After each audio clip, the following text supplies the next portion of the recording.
అంటే నువ్వన్నట్టు భాగ్యం వరలక్ష్మి వాళ్ళ ఇంటికెళ్ళి నగలడుగుతుందంటావా? ఖచ్చితంగా అడుగుతుందమ్మా. ఎందుకంటే నేను భాగ్యం పిన్నికి అంత నూరిపోశాను. ఆ కిక్కు మీద ఉంది, వెళ్ళి నగలడగడం ఖాయం. సరే, భాగ్యం వెళ్ళి అడిగిందనుకో, ఆ వరలక్ష్మి పోలీస్ కంప్లైంట్ ఇస్తుందంటావా? ఇచ్చి తీరుతుందమ్మా. ఎందుకంటే వరలక్ష్మికి వేసిన దుబ్బ అంత పవర్ఫుల్గా ఉంది. పైగా నేను సాక్ష్యం ఉంటానన్నాను. నా మాట అటుంచండి.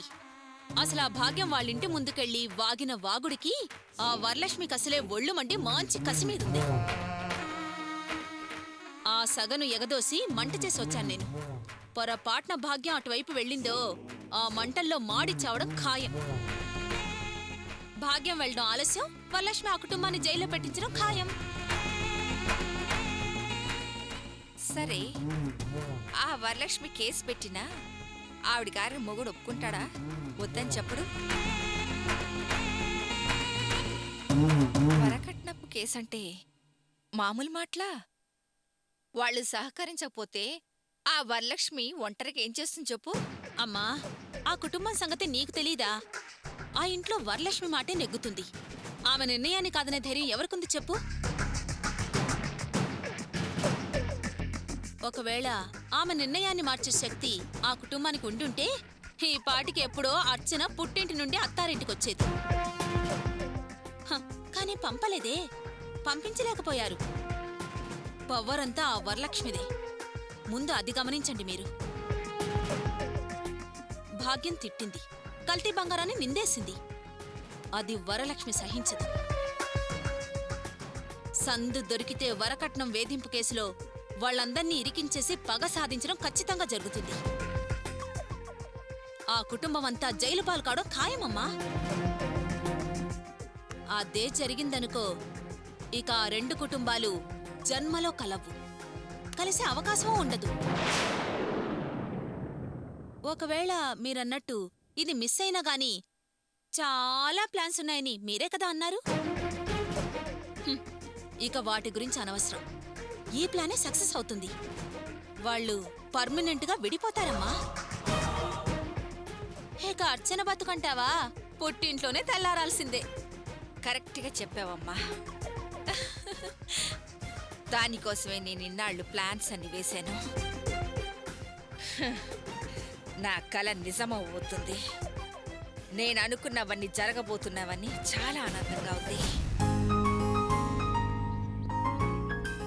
ఏమండి, ఇందులో కాచి వడబోసి నీళ్లు పోసాను, మర్చిపోకుండా అవే తాగండి. ఏవేవో నీళ్లు తాకండి. అలాగే అమ్మా, ఇదిగోండి. మేము వెళ్ళొస్తాం. మంచిది నాన్న.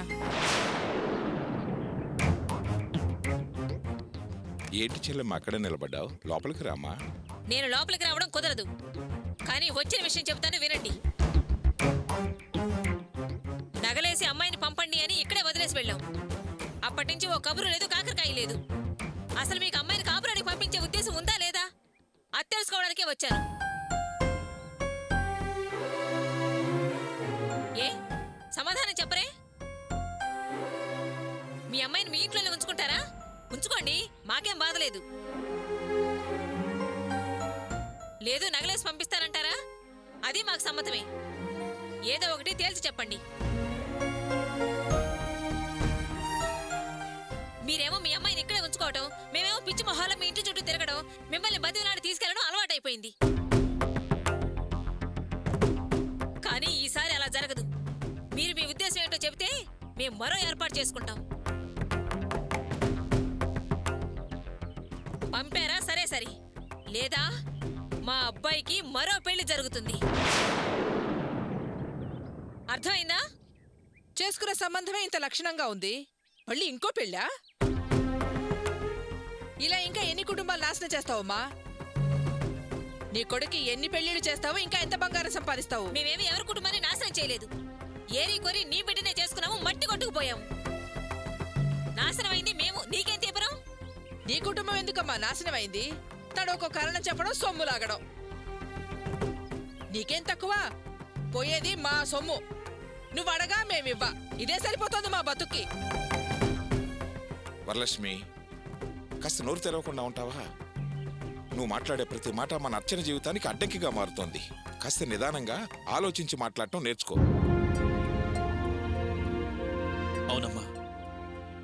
నాన్న చెప్పినట్టు కాస్త నిదానంగా వ్యవహరించడం మంచిది. మన తొందరపాటు పొరపాటును కూడా అర్చన జీవితానికి నష్టం కలిగించకూడదు. ఇంత దూరం వచ్చాక ఇంకా నిదానం ప్రధానమని రోషన్ తక్కువ మాటలు మాట్లాడతావేంటి? ఇంత దూరం వచ్చాక ఇంకా నిదానం ప్రధానమని రోషన్ తక్కువ మాటలు మాట్లాడతావేంటి? వాళ్ళన్నదానికల్లా మనం తలాడిస్తూ ఉంటే మళ్ళీ మళ్ళీ చెవులు పిండుతూనే ఉంటారు, వసూలు చేస్తూనే ఉంటారు. అప్పుడు పూర్తిగా నాశనం అయ్యేది మనం. అసలు మనం ఎందుకురా వీళ్ళ ముందు దిగజారాలి? వద్దమ్మా వద్దు. నువ్వేమీ దిగజారును వద్దు, మేమేమీ ఎగబాకరు వద్దు. అర్చనకు నగలేసి కాపురానికి పంపిస్తానా లేదా? ఏదో ఒకటి సమాధానం చెప్తే చాలు, నా దాన్ని నేను వెళ్ళిపోతాను. నగలు వేసే మాట మర్చిపో. ఇష్టమైతే అమ్మాయిని పంపుతాను, లేదంటే మా ఇంట్లోనే ఉంచుకుంటాం. అంతేకాని నగలు పెట్టు, నాణ్యాలు పెట్టు అంటూ మళ్ళీ మా గుమ్మం ముందుకొస్తే మాత్రం వరకట్నం కింద కేసు పెట్టి మొత్తం కుటుంబాన్ని జైల్లో తోయించేస్తాను. జాగ్రత్త. వేసిన నగలు మార్చింది చాలక ఇంకా కావాలని అడగడానికి సిగ్గులేదు? అసలు అలా అడగడానికి నోరేలా వచ్చిందో? ఏ మొహం పెట్టుకుని అడగడానికి వచ్చావు? అమ్మా కాస్త ఊరుకుంటావా? ఇంకొక మాట మా అత్తగారిని తక్కువ చేసి మాట్లాడితే సహించేది లేదు.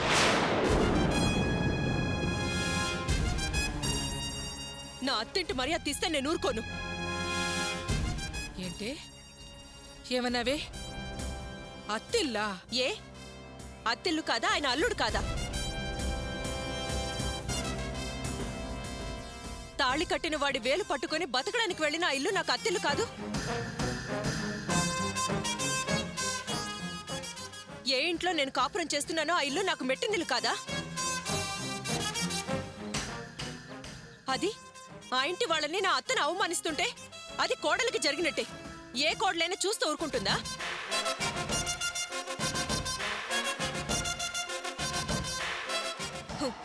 నాకెందుకులేని తమాషా చూసే కోడలే కాదు. అయినా నేను మాత్రం ఎంతకాలమని ఓపిక పట్టాలి? ఎవరు ఏం పట్టినట్టు మౌనంగా ఉంటే ఏమనుకోవాలి?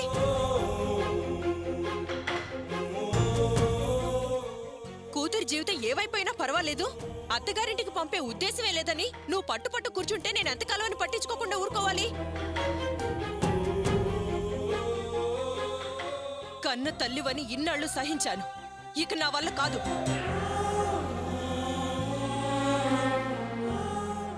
ఇంటికి పెద్దల్లుడని కూడా చూడకుండా నా భర్తని నా ముందే అవమానించావే, నేనప్పుడు ఓపిక పట్టాను. అందరూ అదే విషయంలో నా మెట్టినింటి పరువు మర్యాద తీస్తూ ఉంటే చూస్తూ భరించడం నా వల్ల కాదు. నీ ప్రవర్తన వల్ల నాశనం అయ్యేది నా జీవితం. అందుకే నా జీవితాన్ని నేనే సరిదిద్దుకోవాలనుకుంటున్నాను.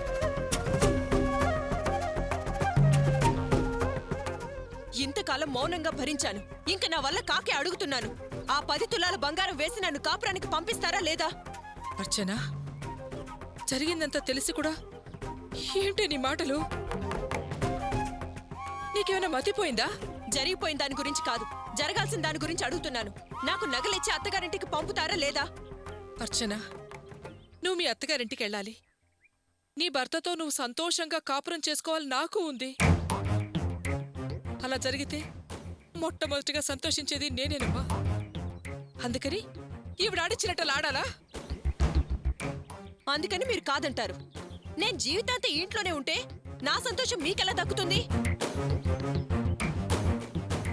అయినా నాకు పెళ్ళైపోయింది, నానే వాళ్ళు నాకున్నారు, నా జీవితం నాకుంది. నేను హాయిగా బతకొద్దా? మీకోసం, మీ పట్టుదల కోసం నా జీవితాన్ని పణంగా పెట్టాలా? ఓహో, నా ఆనందం కంటే మీకు మీ పట్టుదలే ముఖ్యం కదా? ఇంత వయసు వచ్చాక కూడా మీకు మీ పట్టుదలే ముఖ్యమైనప్పుడు నేను నా జీవితాన్ని స్వార్థంతో ఆలోచించడంలో తప్పేం లేదే. అయినా నేనలా ఆలోచించడం లేదు. ఈ ఇంట్లో నేను ఇలాగే ఉంటే నా తర్వాత పెళ్లి కావాల్సిన ఇంకా 2 చెల్లెళ్ళున్నారు. వాళ్ళ జీవితాల గురించి ఆలోచించాను కాబట్టే నేను ఇలా మాట్లాడుతున్నాను. ఇప్పుడు నన్ను కాపురానికి పంపుతున్నారా లేదా? ఏంటే నువ్వు ఇలా మాట్లాడుతున్నావు? ఇలా మాట్లాడే పరిస్థితి కల్పించింది మీరు కాదు. ఇన్నాళ్ళు మీ మాట మీరకుండా మీ మాటే వేదంలా భావించిన ఈ అర్చనే మాట్లాడుతుంది.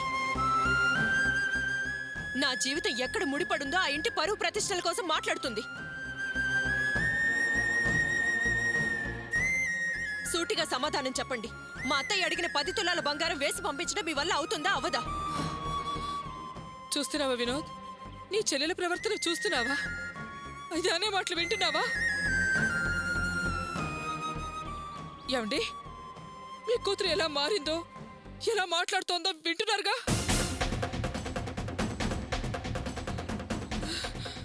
ఇది ఇలా మాట్లాడుతుందని, దీనికి ఎన్ని మాటలు వచ్చని నాకింతవరకు తెలియదండి. కనీసం ఊహించనన్నా ఊహించలేదు. నా పంతం కోసం, నా పట్టుదల కోసం, నా స్వార్థం కోసం నేను నగలేసి పంపడం లేదన్నావు కదూ. చాలా సంతోషం తల్లి, చాలా మంచి మాట అన్నావు. నువ్వు బాధ్యతగా కాపురానికి వెళ్తానంటున్నావు. అంతకంటే కావాల్సిందేముంది? కావాల్సిన ఆనందం ఏముంది? అలాగే కానివమ్మా. అర్చన, ఒక్క విషయం మాత్రం గుర్తుంచుకో. నేను నా స్వార్థం కోసం నీ జీవితం నాశనం చేయాలనుకోవడం లేదు.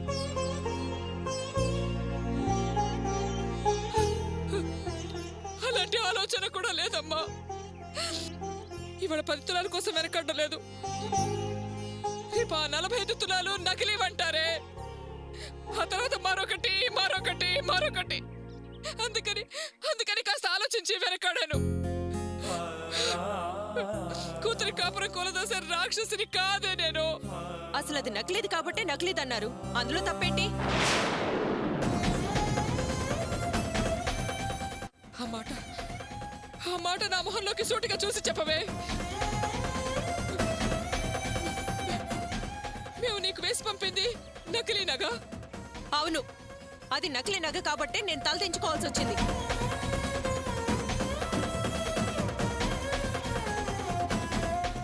నా ఇంట్లో నా పరువు మర్యాద పోయింది. తప్పు చేసిందల్లా నిలబడాల్సి వచ్చింది. నా స్థానం మళ్ళీ నాకు గౌరవంగా దక్కాలంటే నా నగ నాకేసి పంపించండి. ఎంత మాట అంటున్నావే, ఎలా పరువు తీస్తున్నావే. ఆ నగల కోసం మీ అన్నయ్య ఎంత కష్టపడ్డాడో నీకు తెలియదా? చివరికి జైలుకు కూడా వెళ్ళొచ్చాడు కదే. అన్నీ మర్చిపోయి మాట్లాడుతున్నావా? కొంచెం కూడా విశ్వాసం లేకుండా మాట్లాడుతున్నావేంటే? ఎంత స్వార్థపర్రాలు అయిపోయావు. ఇంకాసేపు ఆగితే జైలుకి వెళ్ళడం కూడా నాటకం ఆడేవంటావు. కావచ్చు, ఎవరికి తెలుసు?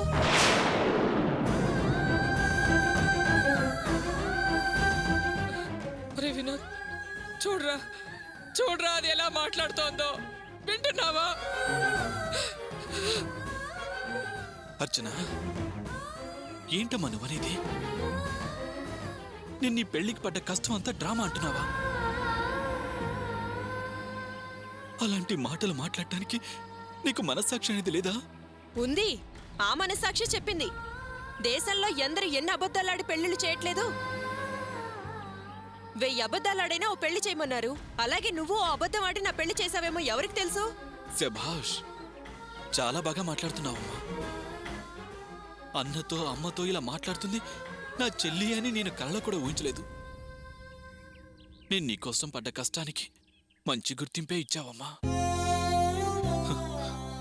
చెల్లెలిగా చాలా విశ్వాసం చూపించావు.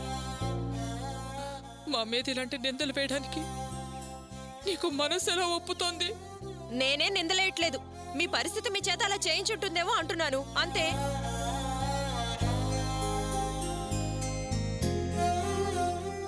అయినా నేనేం కొత్తగా అదివ్వో ఇదివ్వో అని అడగడం లేదే. మీరేసిన నకిలీ నగకు బదులు ఒరిజినల్ నగే ఇవ్వమంటున్నాను, అంతే. అందులో తప్పే ఉంది? ఇన్నాళ్ళు నా అర్చన బంగారం అన్నావు. కూతురిగా పుట్టింట్లో మంచి పేరు తెచ్చుకున్నానుగా. అలాగే నా అత్తింట్లో కోడలుగా మంచి పేరు తెచ్చుకోవాలిగా. నా భవిష్యత్ అంతా అక్కడే కదా ఆధారపడుంది. అలా అడుగు అర్చన. ఏమ్మా,